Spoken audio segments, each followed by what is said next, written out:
It's time for Forward Nation Radio.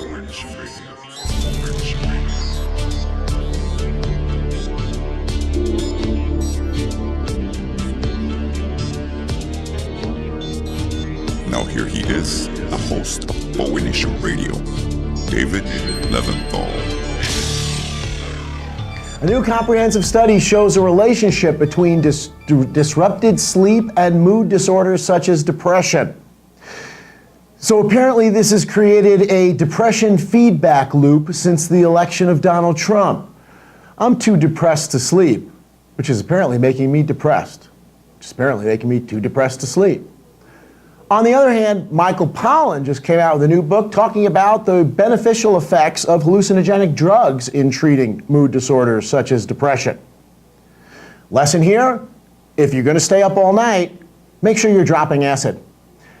This is Forward Nation Radio with me, David Leventhal. Thank you for joining us. No acid dropping here. On today's show, we will start off with Swamp Watch.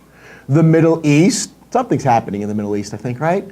Drugs, lots of drugs, and the Mueller investigation. Starting right off, a lot to say, so get right into Swamp Watch, the Disgracing America edition.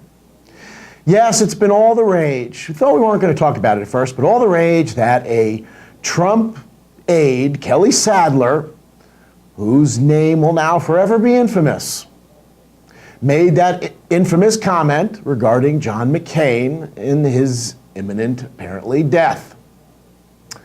And the president is really pissed. No, not pissed that she said it, pissed that it leaked. Yeah, pissed that it leaked.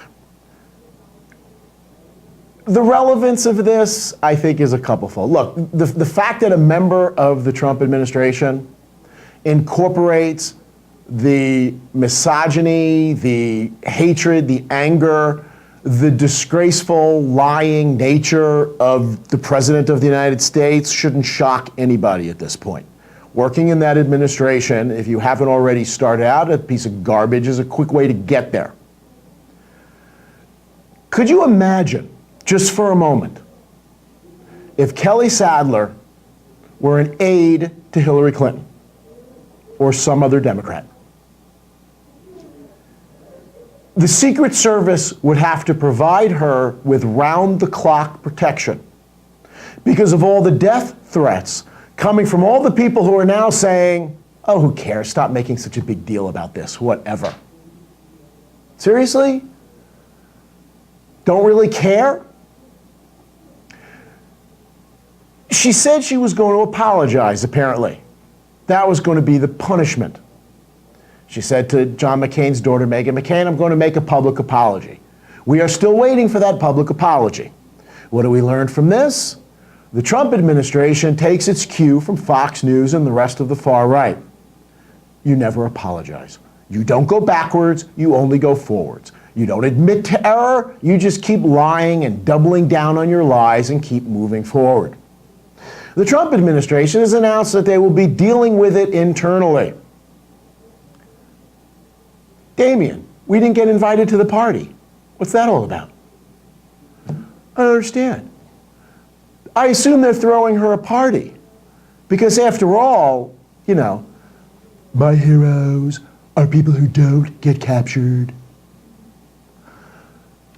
Yeah, I'm sure Trump is really upset about this. So Republicans are outraged about this because after all, they support the American military and the American soldier. What a bunch of garbage. Hypocrisy? We're seeing Bush hagiography at this point.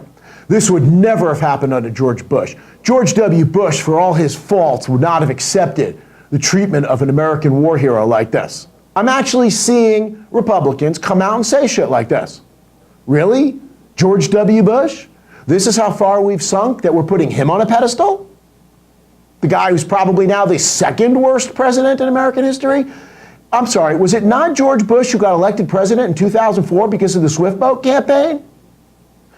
What was the Swiftboat campaign? Well, that was a series of professional Republican lies about a true American war hero. Only, wait, I'm sorry. That American war hero was a Democrat, so he doesn't count. Right, John Kerry, a thrice injured, thrice Purple Heart earning American hero, who the Bush administration, Bush camp was perfectly happy to have sullied with lies so that they can get elected. No, the problem here isn't that Trump has broken a long-time Republican shibboleth. No, the problem here is that Trump is actually acting like a Republican does, only he's Trump and he makes it look even worse. Republicans love the military. Some good will come out of this if we actually put that bullshit lie to rest. When will people understand that the Republicans only love military contractors and the owner of military organizations and private military armies? But the average American soldier? Give me a break. The average American soldier isn't rich. Therefore, the average Republican politician doesn't give a shit about the average American soldier. How do I know stuff like this? Aside from the swiftboat campaign, just this week it was reported that the United States is undercutting its fraud inquiry into for-profit colleges that are ripping off Americans, stealing from Americans by giving them something and then that they're promising and not delivering.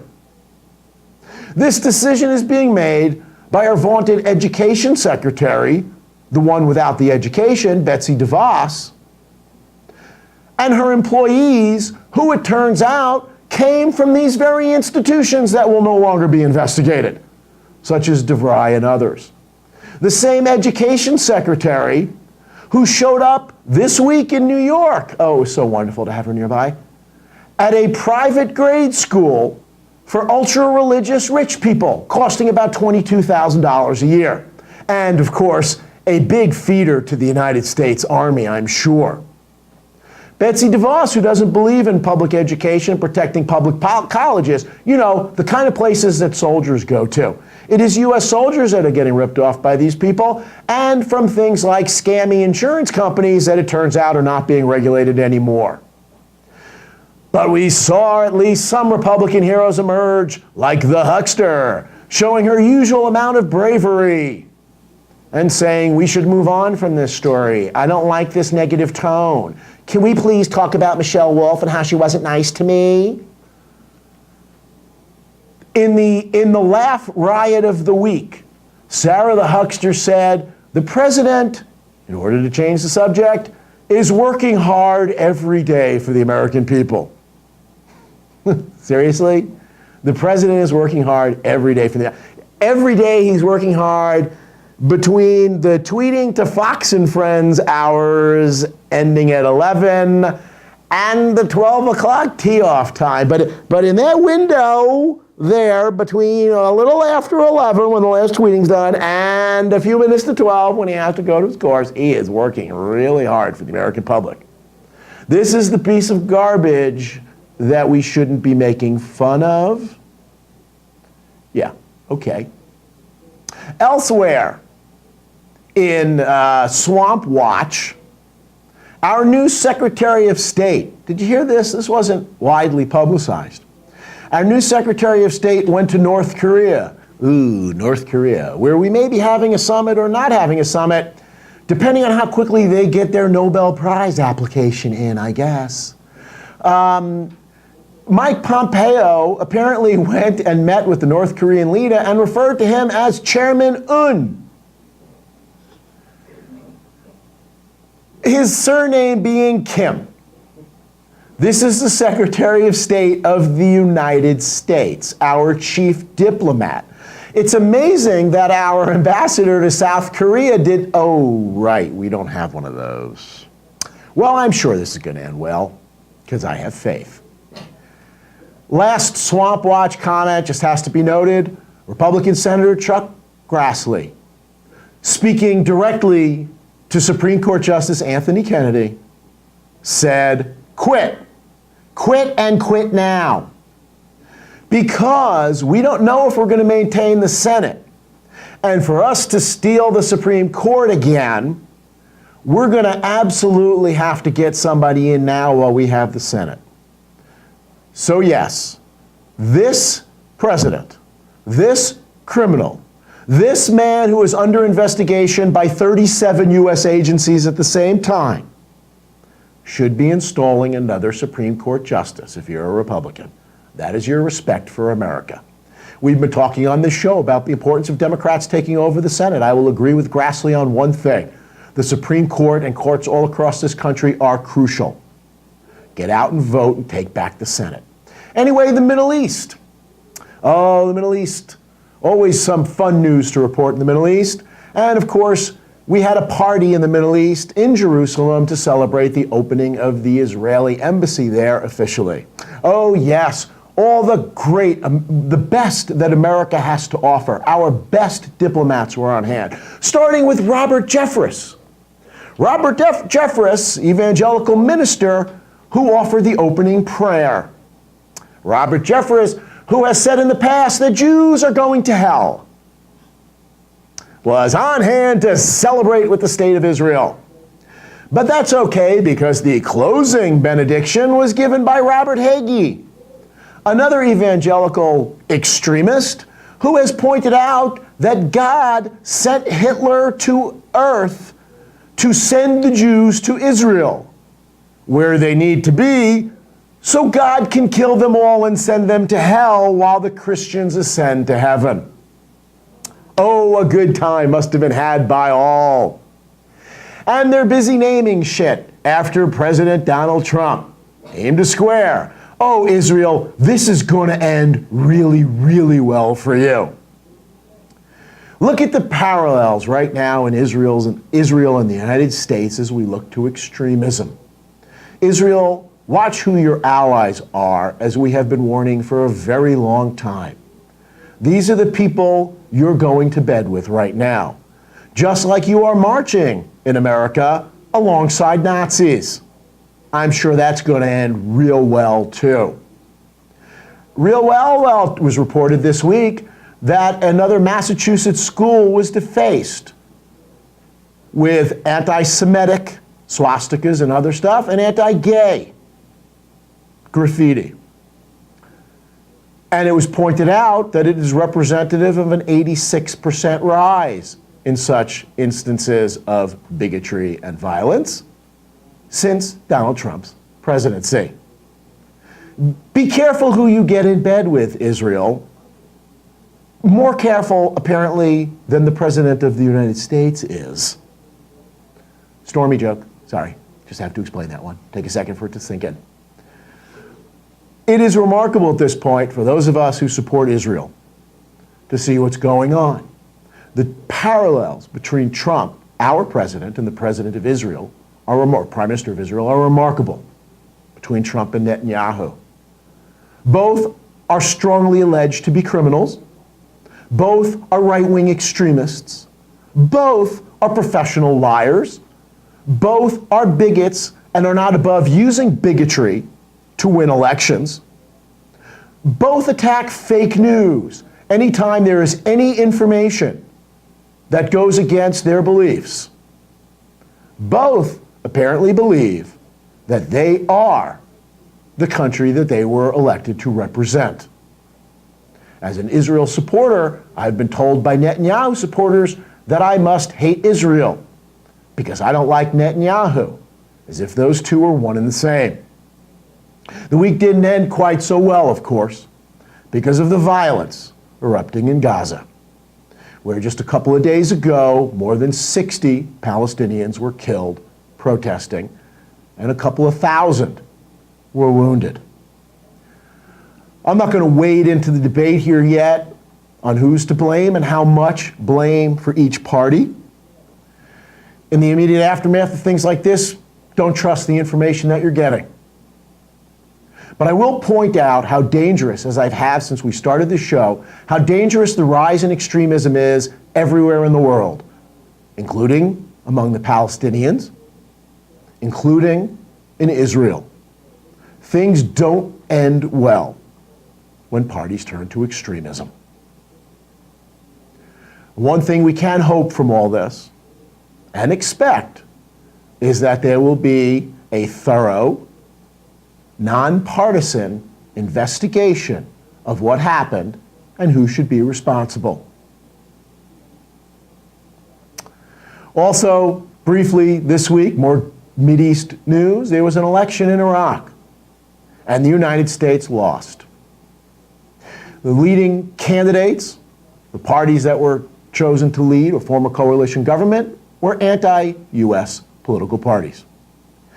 We are reminded that the people who brought us the Iraq War, which has cost you, on average, about $24,000, you and your family, about $24,000. The people who brought us this Iraq War that continues to go swimmingly are now once again in charge of US foreign policy. Also this week, Trump announces a plan to lower drug prices. Living up to his campaign promise to really take on those drug companies and lower prices. And as a result, boy, drug company stocks absolutely tumbled upwards. Okay, the law of gravity apparently doesn't work. Really, Trump announces his populist anti-drug message and stock prices go up among pharmaceutical companies? Wow, how could that have happened? I guess just because he's making America great again. He's apparently backed off his campaign pledges to actually take on pharmaceutical companies. I wonder why. Think for a few moments. We'll answer that question in a few minutes. We will not apparently be negotiating in Medicare with drug companies. We will not be allowing the importation of drugs from foreign countries. But we do have lots of "we'll see" when it comes to bringing down drug prices. We are working on it. We have a great plan. It's a secret for right now. The only thing that we know aren't secret are the things that raise drug company stock prices. He may call for higher foreign prices of drugs. That's right. Our solution to the drug crisis is to make people around the world pay more. Why? Because pharmaceutical companies have been legally allowed to gouge American consumers for a long time. Why the hell can't they gouge foreign consumers too? What is with the leaders of those countries actually standing up for their people? What are they thinking?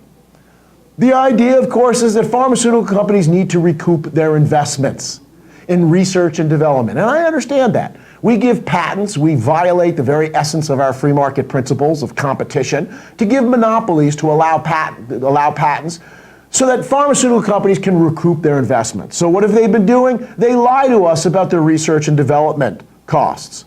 They include things like marketing costs or, costs of payments to Michael Cohen. More on that in a few moments. So they need to recoup all these costs and a few extra billions of dollars in profit besides.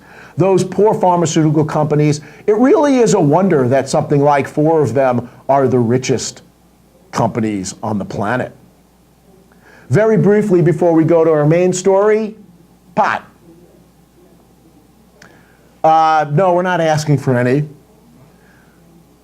But New York City, it turns out, the study has revealed, has been, and who could have seen this one coming, arresting people of dark skin on marijuana arrests way more than they've been arresting white people. Despite the fact that the police have been saying that's absolutely not true for a long time. In fact, they're still saying it. The New York City Police Department lying about their record of discrimination in law enforcement? Inconceivable! Do we still have that clip of Wallace, Sean? Inconceivable! Anyway, I want to say Russia, but the Mueller probe, we've gone so beyond Russia at this point, we can't limit this to just Russia. This now incorporates basically every hellhole and basket case all around the world, every corrupt regime. But let's start with the fun part. Rudy, Rudy, Rudy. Is it just me, or does everybody just now love seeing that guy on TV? Yes, he's a lying sack of shit, but they pretty much all are. He at least is entertaining. It's fun to watch him lie and say, okay, start the clock. How many minutes until he walks back this lie with a different lie?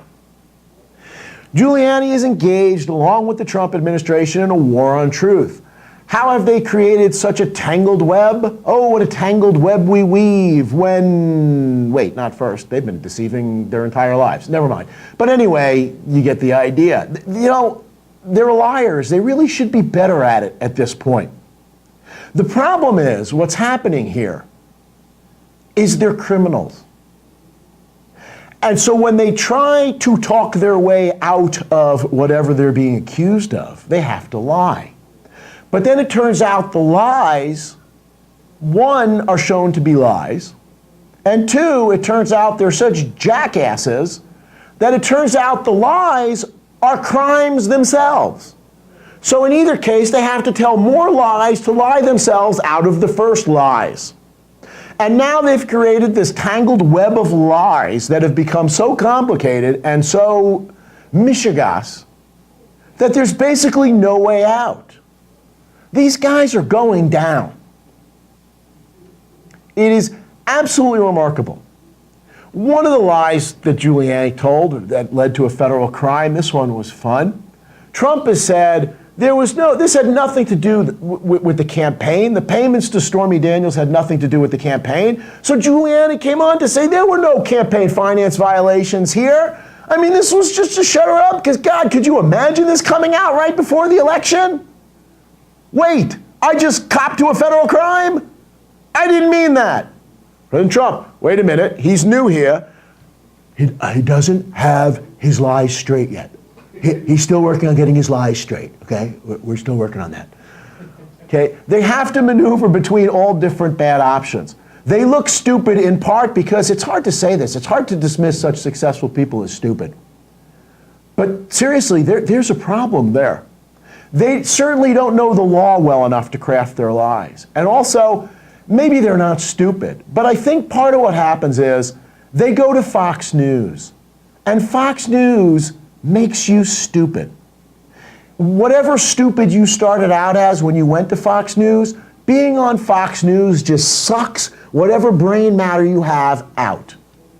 And a lot of the reason for that is, as we keep talking about on this show, and we'll continue our long discussions on this, the issue of responsibility. These people don't have any. They've never had to have any. They've never been held to account. You lie on Fox News, what happens? You get a party and a raise. That's it. You get caught in a lie, they dismiss it, and you tell another lie and you keep going. So they go outright insane. So Giuliani, in part of his, stream of consciousness bullshit to one criminal act after another, points out that as a lawyer, we do this stuff all the time.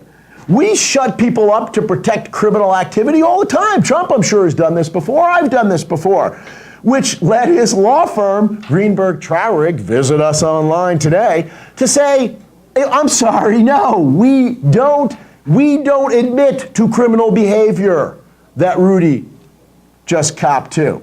I don't know what he was doing. So Greenberg Traurig cuts bait and fires Rudy Giuliani. How are they going to get by without such a legal mind? With such a brilliant legal mind gone? Well, of course, Giuliani wasn't doing anything for Greenberg Traurig other than kissing some ass, getting some clients, and probably protecting lots of criminals. Okay? Trump now says he paid Stormy Daniels. Apparently that's the latest thing, but I don't know, I haven't checked in a couple hours. So apparently that's where the Girl Scout cookies went. I don't know where all the money for that went. Sarah Huckster is really upset about all this. She's saying, your lies keep undermining my lies.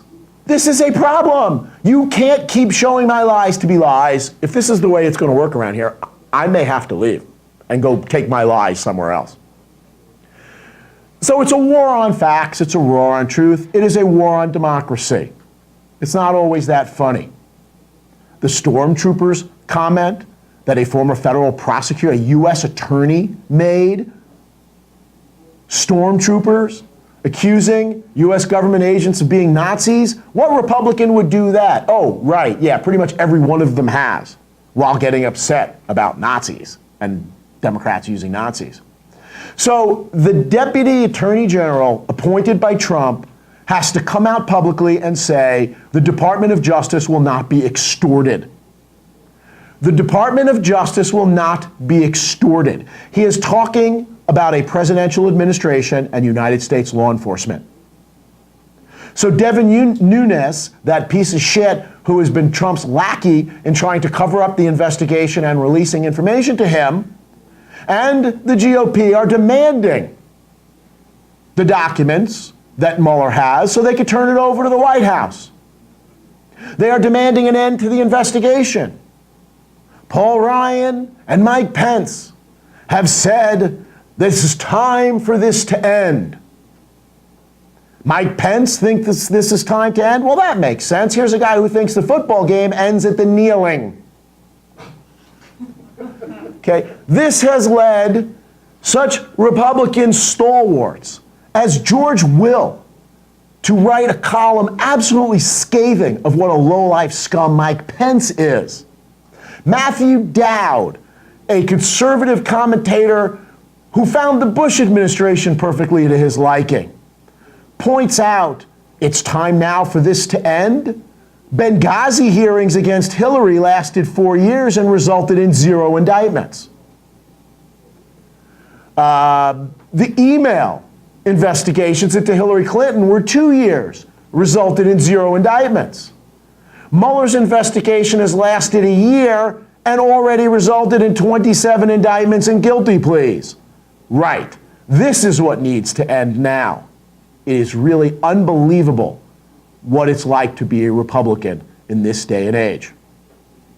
So, is Trump going to defy the subpoena? The stage is set. He will fire Mueller, he will fire Rosenstein if he has to, whomever. This has to stop because he's a criminal and he can't possibly talk to them, as we have been saying for months. If he somehow is forced to talk to them, he will plead the Fifth Amendment, and they're setting it up so that his fucking moron supporters, yes, I'm sorry, fucking moron supporters, will say, it's a good thing because our government's evil. Way to go, Trump. The country is ripping apart, and we may be heading to a constitutional crisis that literally rips this country apart. Okay? The investigation also demonstrates the war on the law in the Trump administration. Draining the swamp? They are so blatantly corrupt and crooked. The one fun thing about this is they cannot even get this right and hide their criminal activities. Last week started with Cohen Shell Company getting $1 million from businesses tied to Russian oligarch with ties to Putin. He has to be bought by Russia, enthralled with Russia? Well, it turns out millions more have come out in donations and payback from the Trump administration. He's being bought by everybody. Azerbaijan, American companies, Swiss companies, anybody, pharmaceutical companies. This is what's called draining the swamp, I guess, if you're a fucking moron. You used to call it being a pimp. Used to call being a pimp, which of course at least Trump also thinks is a good thing, I guess. This is disorganized crime at its height. These guys are clowns. They're so bad at it. Michael Cohen doesn't even know how to set up a shell company to hide what he's doing, apparently. But he's collecting millions of dollars for advising. Right. He's collecting millions of dollars for advising, like Trump paid Stormy for marriage counseling. Correct. This to a guy with no legal experience or talent who graduated from the worst law school in America. They were blatantly buying access to the president, and this is a president who takes bribes and was blatantly giving back to them. Novartis, anybody? Pharmaceutical company that gave $1.2 million for Trump? Gee, what could they have gotten for that $1.2 million? Rewind about 15 minutes or so. You may have heard that Donald Trump has walked back his policy of sanctions on behalf of Chinese company ZTE, which was threatened by the sanctions. It's possible that this was after careful deliberation by the President of the United States as to the wisdom of sanctions with regard to this particular company. Just kidding. It's possible also that it has to do with the reported $500 million contribution by the government of China to Donald Trump's private business, putting America first. Making China great again. Making China great again. I want one of those hats. We learned that Sheldon Adelson, a casino magnate, in other words, a truly great American, just agreed to donate $30 million to Republicans. And our campaign, why? Because he's been giving $300 and something million through the Republican tax cut. The way our campaign finance laws work, this was a pretty funny one. Paul Ryan went to Adelson and gave him a blowjob. But you can't give a blowjob and collect money for sex. So Paul Ryan left the room, and then somebody else walked in and took the money off the bedside table. Okay, he didn't actually give a blowjob, but you get the point. That's okay. Ryan couldn't ask for the money for his $300 and something million. Somebody else could. We send this guy in to do that. This is draining the swamp. And finally, what the probe has turned up this month, money laundering.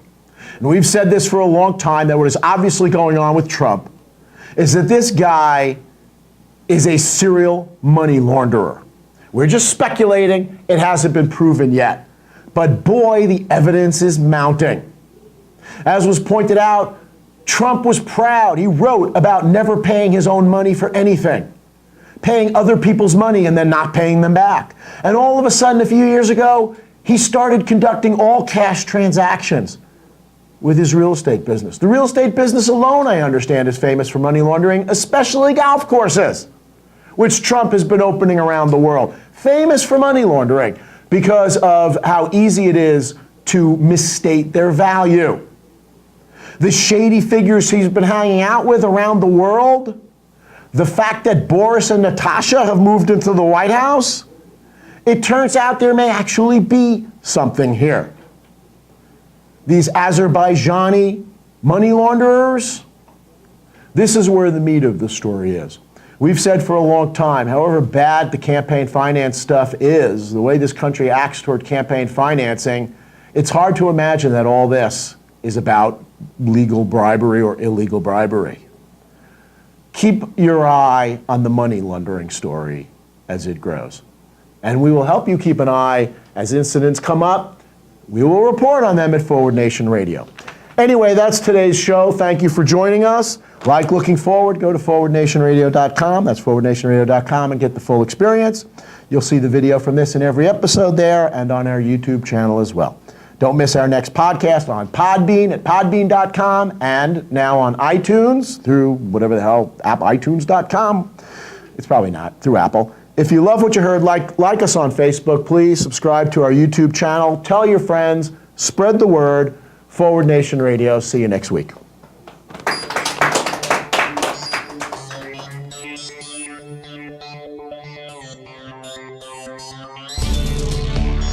You've been listening to Forward Nation Radio with David Leventhal.